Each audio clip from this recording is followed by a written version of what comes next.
pamilya nagsabi ng kanilang pamamaalam sa naghihingalo nilang anak na babae. Ang ginawa ng aso nito ay inyong ikakaiyak. Sa edad na 4 months old pa lamang, si Nora Hall ay nalagay na sa stroke na nagpa-shutdown sa magkabilang bahagi ng kanyang utak at sumira ng kanyang nervous system. Nakakalungkot na ang baby na si Nora ay yumao din at hindi ito nakayanan sa isang ospital sa Minneapolis araw ng Biyernes. Ang pamilya ni Nora ay may alagang aso na nagngangalang Gracie na talaga namang naging malambing na sa sanggol sa mga unang araw pa lang nito. Base ito sa pahayag ng ina ni Nora na si Mary sa isang interview mula sa ABC News. Si Gracie naman umano ang naging pangalawang ina na sa kanilang anak, kung saan kapag umiiyak na si Nora ay si Gracie mismo agad na lumalapit sa kanya para alamin ang problema. Lagi umanong binabantayan ni Gracie ang kanilang baby para lang masigurong kaligtasan nito sa bawat pagkakataon. Gayunpaman, sa kabila ng ilang linggong pag-aalaga, ang mga doktor sa Minneapolis Children's Hospital ay nakapagbigay kaagad ng konklusyon na malamang hindi makayanan ng baby ang natamo nitong kondisyon. Sinabi nila na sa katagalan ay hindi malayong malagay ang baby sa isang traumatic at fatal heart attack. Araw na Lunes noon kung saan nagdesisyon ng mag-asawa na sina Mary at John Hall na tanggalin na ang life support ng kanilang baby. At sa paraan na yun, namatay nga ang baby. Nagbigay naman ng exception ng doktor sa pagpayag nila na makapag-iwan din ng huling pamamaalam ang aso na si Gracie sa mga huling sandali ng baby. Si Mary naman ay nagawang maipost sa kanyang social media account ang pinagdadaan ng pagdadalamhati ng kanilang pamilya. Nais ipaalam ni Mary sa libo-libo nilang taga-suporta ang pagkawala ng kanilang anak na pagmasdan pa ng mag-asawa noon kung papaanong gawin ni Baby Nora ang kanyang huling paghinga bago ito mawalan ng buhay. Mahal na mahal ni Mary ang kanyang baby kaya't naging masakit ito't mabigat para sa kanya. Ipinahayag niya na maging ang kanyang ina na siyang lola ng yumao nilang baby ay sa pagtanggal din ng life support pumanaw. 1 buwan pa lamang din na nakakaraan nang mamatay ang ama ni Mary. Walang katumbas ang pagmamahal ni Mary at John sa kanilang anak. Hindi nila ito magagawang makalimutan kailanman. Nakakalungkot na ang isang malaanghel na baby ay magkakaroon lamang ng buhay na napakaiksi. Kaya bago maganap ang euthanasia sa baby ay nagawa pang tanungin ng doktor ang mag-asawa kung anong kanilang pwedeng magawa para makatulong sa kanilang nararamdaman kahit na kaunti lamang. Dito sinabi ni Mary at John na naisana nilang makapiling din ang alaga nilang sina Grumpy at Gracie, ang kanilang baby sa mga huling sandali nito. Ayaw umano nila na uuwi na lamang silang natutuliro ang dalawang aso sa paghahanap sa kanilang anak. Kaya naman, nais ko itong maging malinaw din sa kanila nang mabilis nilang matanggap. Noong araw na nakitaan si baby ng pagka-distress sa sarili, ay nalagay nito kaagad sa isang stroke na umepekto agad sa magkabilang bahagi ng kanyang utak. Huli na nang madiskubre nila sa ospital na si Baby Nora ay ipinanganak na may pulmonary hypertension. Isang bibihira at hindi nagagamot na kondisyon na sadyang may low life expectancy. Ang magkasabay umano na pag-shutdown sa magkabilang bahagi ng utak ni Baby Nora ay naging dahilan para mawalan na siya ng abilidad na makahinga pa ng maayos. Kaya naman, simula nang ma-admit ito hanggang sa matanggalan ng life support ay halos kalahati ng niliit ng utak ni baby. Napinsalan ng hustong kanyang utak at ang blood vessels ni baby ay masyado pang maliliit at mahina, isang bagay na hindi na kayang masolusyonan pa ng simpleng gamot lamang. Matapos ang lahat, hindi na malaman nila Mary ang dapat nilang gawin. Dapat ba nilang ipamigay na lamang kanilang aso o hayaan na lamang ito na manatili sa kwarto ng kanilang yumaong anak? Natuwa naman din kasi ang mga taga-suporta ni Mary sa aso kung paanong napangiti din ito ng kahit ilang sandali lamang si Baby Nora bago mahuli ang lahat. Ginawa ni Mary noon at John ang magkaroon ng isang anak, lalo na isang babae.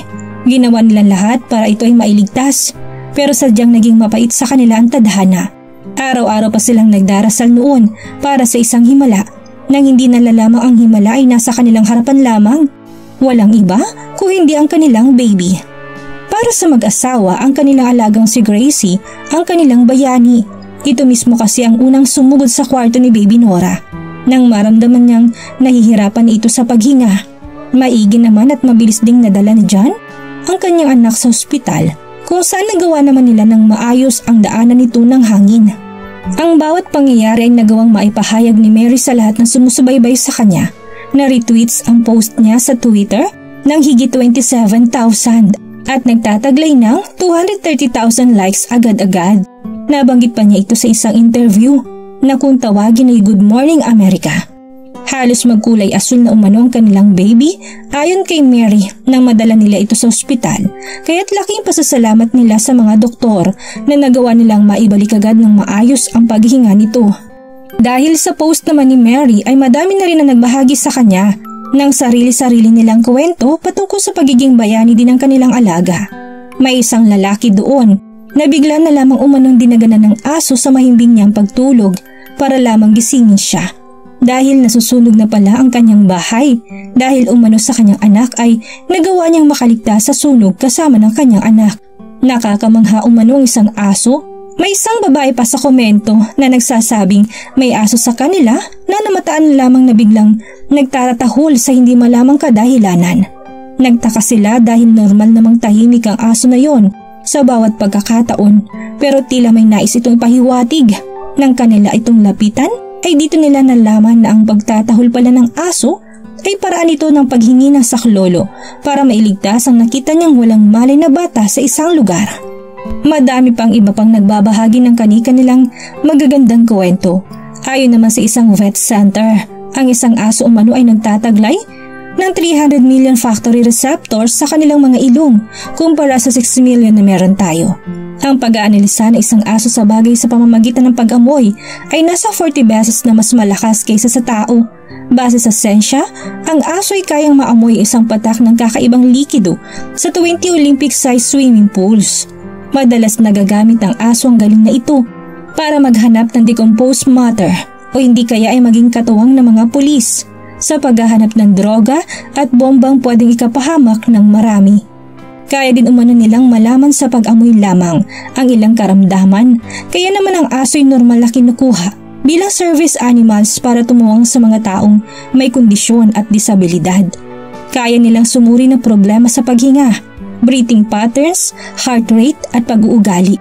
Si Brian Hare na founder ng Duke University Canine Cognition Center ay nagdagdag pa ng ilang payo na dapat malaman ng lahat na may kinalaman sa aso na ang aso umano ay mabilis na na-attach sa isang pamilyang nag-aalaga sa kanya at mabilis din tayong mapamahal sa mga aso dahil sa hormones na kanilang pinapakawalan na kung tawagin ay oxytocin.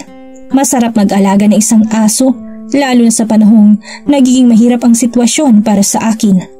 Nagagawa nila tayong maging maligaya sa bawat pagkakataon kahit pa maging mabuti man tayo sa kanila o hindi. Nakahanda ang mga aso na palaging gawin ng lahat para maprotektahan ang kanilang nagiging mga pamilya. Anumang oras at araw, maging kapalit man ito ay kanilang buhay. Sa bawat pagkakataon na naalala ni Mary ang kanyang anak, ay agad siyang tumitingin sa kalangitan. Ngumingiti dahil alam niyang walang oras sa kanyang buhay sa ngayon ang hindi siya binabantayan ng kanyang anak. Alam niyang naging anghel na ito para sa kanya mula sa langit na palaging nakatingin sa kanya para mas maging malakas sa buhay. Laking pasasalamat niya sa kanyang mga aso, lalo na kay Gracie, nang nagawa nitong maging ina sa kanilang baby sa kahit na maiksing panahon lamang. Nagbigay daan pa rin ng kanilang alaga para makasama nila ito ng may katagalan. Kayo ba? May mga kwento din ba kayo na may kinalaman sa mga asong naging tagapagligtas mo sa buhay? Kung meron ay pwede pa natin maging topic yan sa susunod pang kwento. Sana'y nagustuhan yung kwentong ito at meron kayong natutunan. Maraming salamat po.